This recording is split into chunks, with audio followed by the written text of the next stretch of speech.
Hey, kiddos. Did I? I left my book over there.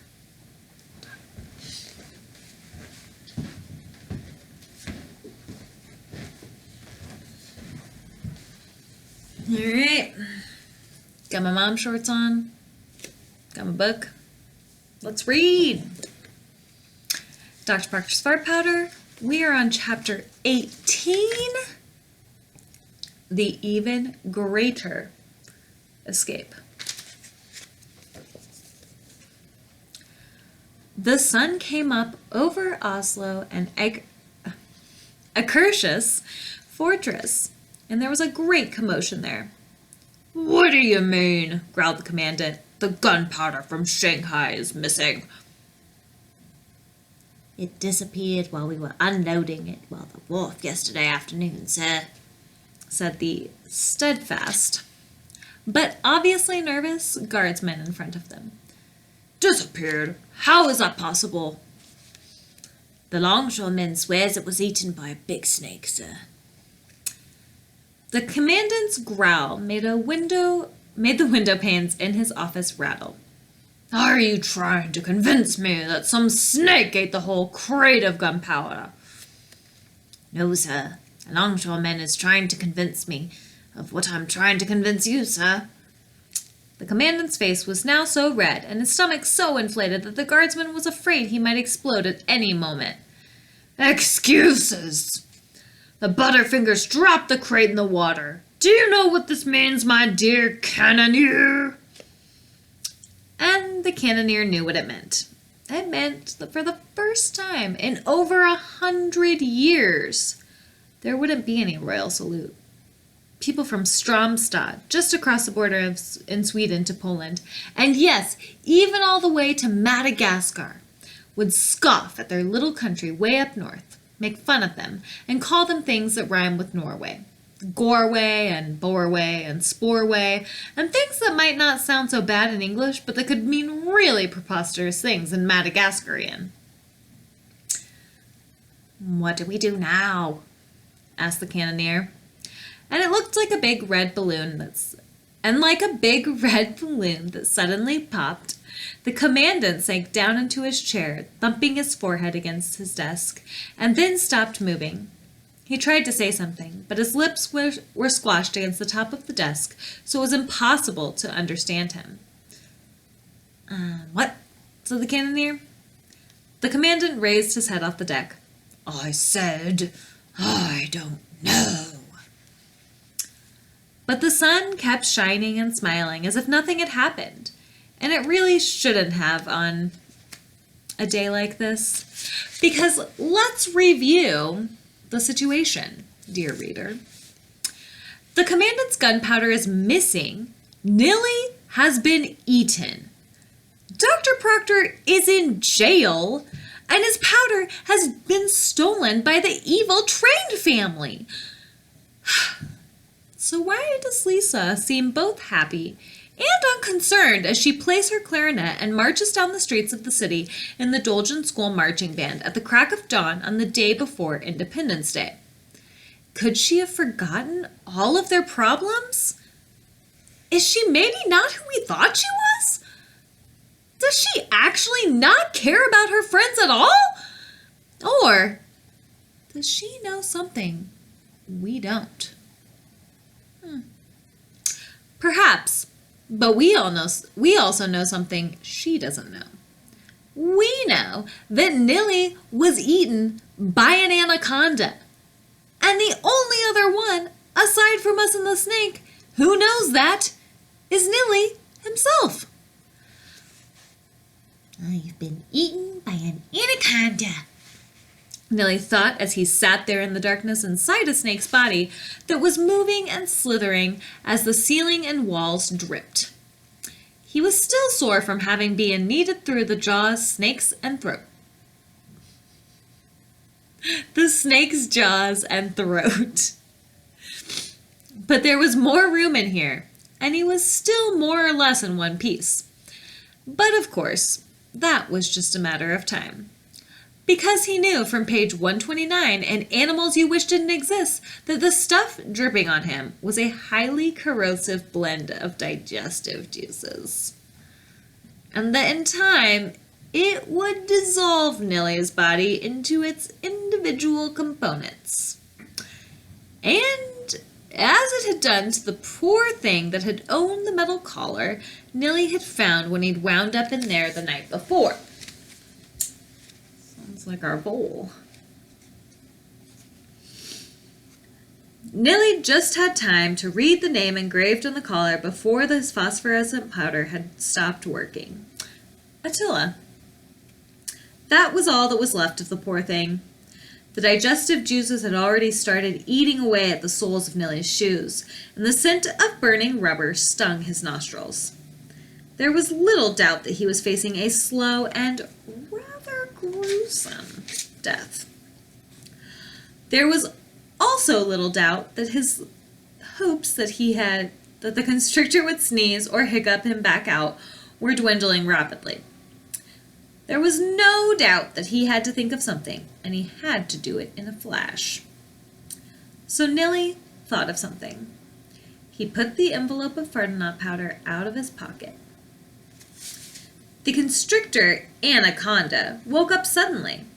It had been dreaming the same dream it had always dreamed, that it was swimming with its mother in the delightfully warm waters of the Amazon River among the piranhas, crocodiles, poisonous snakes, and other good friends, and was as happy as a hippo. And that one night it was captured, snatched out of the water, and shipped to a freezing cold country, where it had wound up in a pet store. And that one day a fat little boy had come in with his father, who had yelled at the shop owner and shown her the bite marks on the little fat boy's hand. Then the little boy had discovered the snake. His face lit up and he had shoved his dad, pointed, and yelled, "Anaconda!" And then that was its name. Even though Anaconda was a girl's name, and he was a boy. Or, that's what he thought, anyway. Anaconda had wound up in a cage in Hovester and had been fed some pasty white, round, slippery balls that tasted like fish, while the little boy poked it in the side with sticks.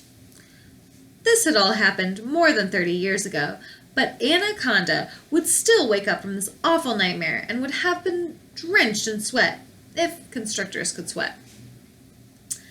Then it exhaled in relief because it wasn't in the apartment in Hovester, but in the delightfully warm sewer pipers beneath downtown Oslo.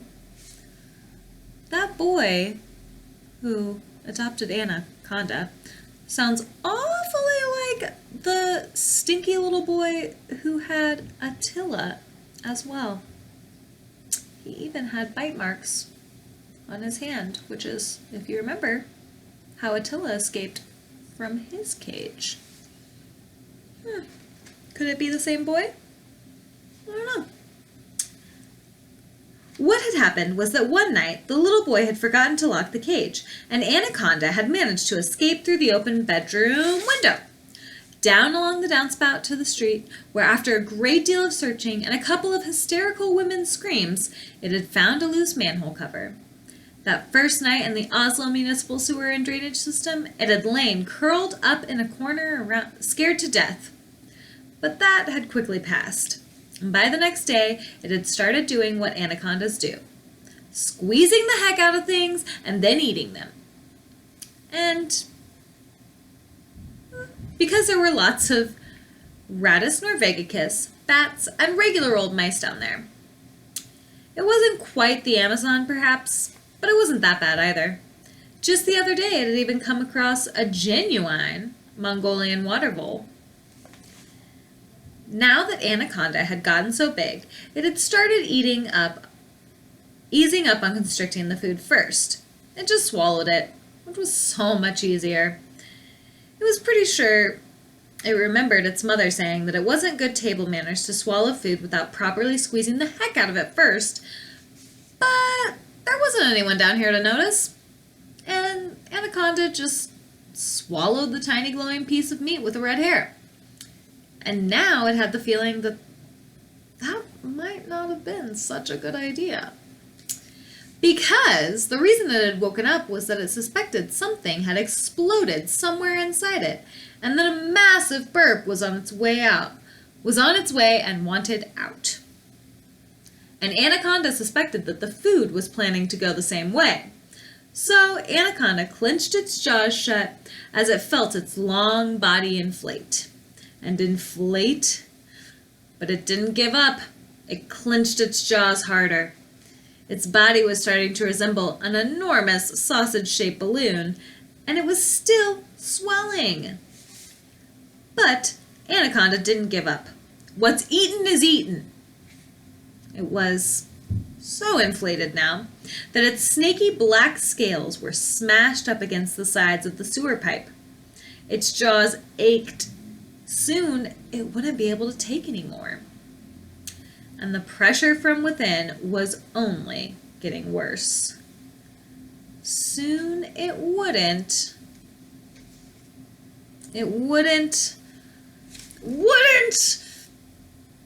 Anaconda's mouth popped open and out came a burp. And we're not just talking about a regular burp, but a thunderclap of a burp that caused all the southwestern Oslo to shake in its foundations. And just like when you stop pinching together at the end of a sausage-shaped balloon, Anaconda took off like a rocket through the Oslo sewer system. Vroom! It was like a cannonball being shot out of a cannon. The speed just increased, and when it was shot out of the sewer pipe under the wharf a few nanoseconds later, it kept going quite a ways out over the fjord before it turned and headed straight up into the air. And exactly like a runaway balloon,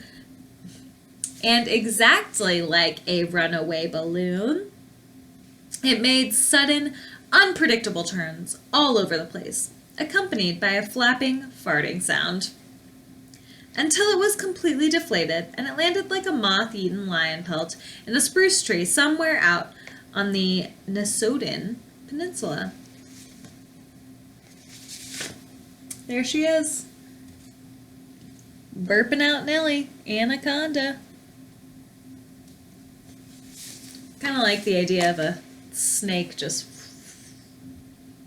She's probably really big if she's 30 years old. Queen of the sewer system.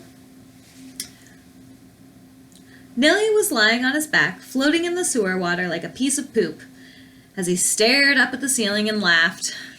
His laughter echoed through the network of sewer pipes. He was free! He'd been shot out of the anaconda's jaws like a projectile about 1 minute after he'd swallowed the Fardanot powder. Who would have thought it would feel so liberating to be in a sewer? But after a while, Nellie stopped laughing. Because actually, all of his problems were far from solved. The snake would soon find its way back into the sewer. And he really didn't want to be there when that happened. And how was he going to not be there? He had to get out. He looked around. There was not a single exit sign to be seen. Just a wooden crate bobbing up and down in the water in the semi-darkness. He clambered up onto it and paddled inward. Or outward. He wasn't sure which way. And after he'd paddled around various turns and corners for 20 minutes, he still didn't know where he was or how he was going to find an exit. He stopped paddling. And as he sat there listening to the silence, he thought he heard a faint sound. No, he wasn't imagining it. It was a sound. And it was getting louder. A terrible sound. The sound of an explosion, a plane crash, and an avalanche. A sound that sends shivers down your spine and sends the devil packing. And Nellie knew that sound could only be one thing. The Dolgen School Marching Band. Nellie paddled as fast as he could toward the sound, went around 2 corners, and sure enough, he saw a beam of sunlight coming down from something that could only be a shaft leading up to the surface. Nellie paddled over to a metal ladder that was bolted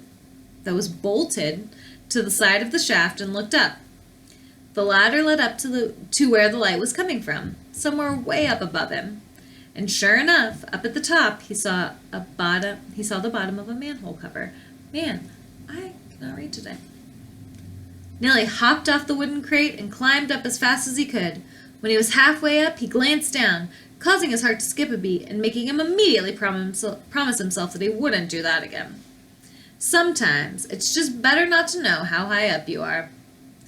When Nellie had made it all the ways to the top, he could hear the sound of the Dolgen School marching band moving away. He put his shoulder against the manhole cover and pushed as hard as he could. Then he tried one more time. And again. But unfortunately, what Dr. Proctor had said was true. The manhole covers in the city would not budge. And there wasn't a single grain of fart knot powder left for him to blast the iron cover off with. Nellie shouted as loud as he could, "Help! Help!" The sound of the most hideous marching band music in the Northern Hemisphere was almost gone now, and Nellie's shouts were drowned out by the cars that had started driving on the streets above him. "Help! Help!" Nellie shouted. "There's an anaconda living down here, and it's on its way back for lunch!" Nellie knew probably no one would believe that, but what did it matter since no one could hear him anyway? Nellie held on until his arms ached, and he shouted until he was so hoarse that only a low, rasping sound came from his throat. Resigned, he climbed back down and lay on the crate, exhausted. Then he sat up and started listening for the sound of a snake hissing.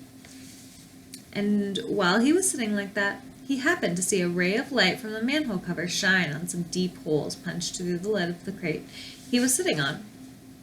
Holes left by large and rather sharp fangs, and some red letters that were printed on the lid. "Caution! Highly explosive special gunpowder from Shanghai for the big and almost world-famous royal salute at Akershus Fortress." Yikes, Nellie thought. Yeah, so what? Nellie thought. Wait a minute, Nellie thought. Maybe, Nellie thought. He felt around in his back pocket, and there it was. He took it out. It was the half-chewed matchstick he'd gotten from the trolls as payment for the bag of fart knot powder. Of course, it was wet and practically chewed to half, but it still had the red tip made of sulfur. He held the matchstick in the beam of sunlight, feeling how the sun warmed the skin on his head. And two questions occurred to him now.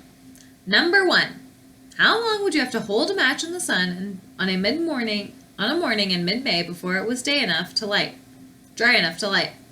And number two, how long does it take an anaconda to swim across a fjord from somewhere over the Nesbo Peninsula? You're going to get the answer right away. It takes almost exactly the same amount of time, which is to say, it takes just about 1 hour and 40 minutes to dry a match. For an anaconda to swim across the fjord from the Nesbo Peninsula and make its way deep into the Oslo sewer system, it only takes 1 hour and 3 minutes. And after 1 hour and 3 minutes had passed, Nellie noticed his hand started to shake from holding it up. Nellie noticed his hand starting to shake from holding it up in the beam of sunlight for so long. And right then, he heard a familiar hissing noise. No, Nellie thought, since he felt that getting eaten once in 24 hours was more than enough. He struck the match hard against the metal on the side of the sewer pipe, but nothing happened. The hissing noise came closer. Nellie struck the match against the metal again. The red tip sparked, but didn't light. And then Nellie was once again staring into the huge, big, pink mouth of the largest anaconda anyone had ever seen. The mouth came around the corner, and Nellie thought, this time that's it. It's a red-haired boy. Only get so many chances. He pulled the match along the wall one last time. It sparked. It sizzled. It ignited. Nellie acted very quickly now. He set the match down in one of the holes left by the fangs in the crate, with the end burning up. Then he dove into the water and swam way underwater as fast as he could. And for the first time, he was glad that this was really nasty, filthy sewer water, where it would be impossible to see or smell much anything besides nasty, filthy sewer water. And the match burned from the top to the bottom, from the top of the crate down into the highly explosive special gunpowder from Shanghai. And for the second time that day, the foundation of downtown Oslo shook. On Sverdrup Street, a manhole cover shot up into the air. Drivers slammed on their brakes, and pedestrians froze on the sidewalk, staring at the hole in the street. The manhole cover was followed by a geyser of wood splinters and sewage, and then nothing. And then a tiny, red-haired, and soaking wet boy climbed up out of the hole. He bowed politely to the frightened onlookers before rolling up his shirt sleeves. Then he leaned over the man-water, spit some sewer water into it, and yelled, "Take that, you earthworm!" Before turning around to face the pedestrians, the shopkeepers who had come out of their shops to see what was going on, and the drivers who had rolled down their windows. "I'm Nilly," the little boy yelled with his hands on his hips. "Anyone have anything to say about that?" But the people on Sverdrup Street just stared, their mouths hanging open at the strange being that had emerged from the inside of the earth. "Nope, that's what I thought," said the boy, spitting out one more time and walking away. Whew, that was a long chapter. There he is. I bet he smells so bad. I hope the next chapter is called Nellie Needs a Bath. It's not. Alright guys, we are so close to being done. I think that we can finish this for our last week of school. Have a great weekend. I will see you later. Care about you a lot. Be good to yourself and the people that you're with. We'll see you soon. Bye.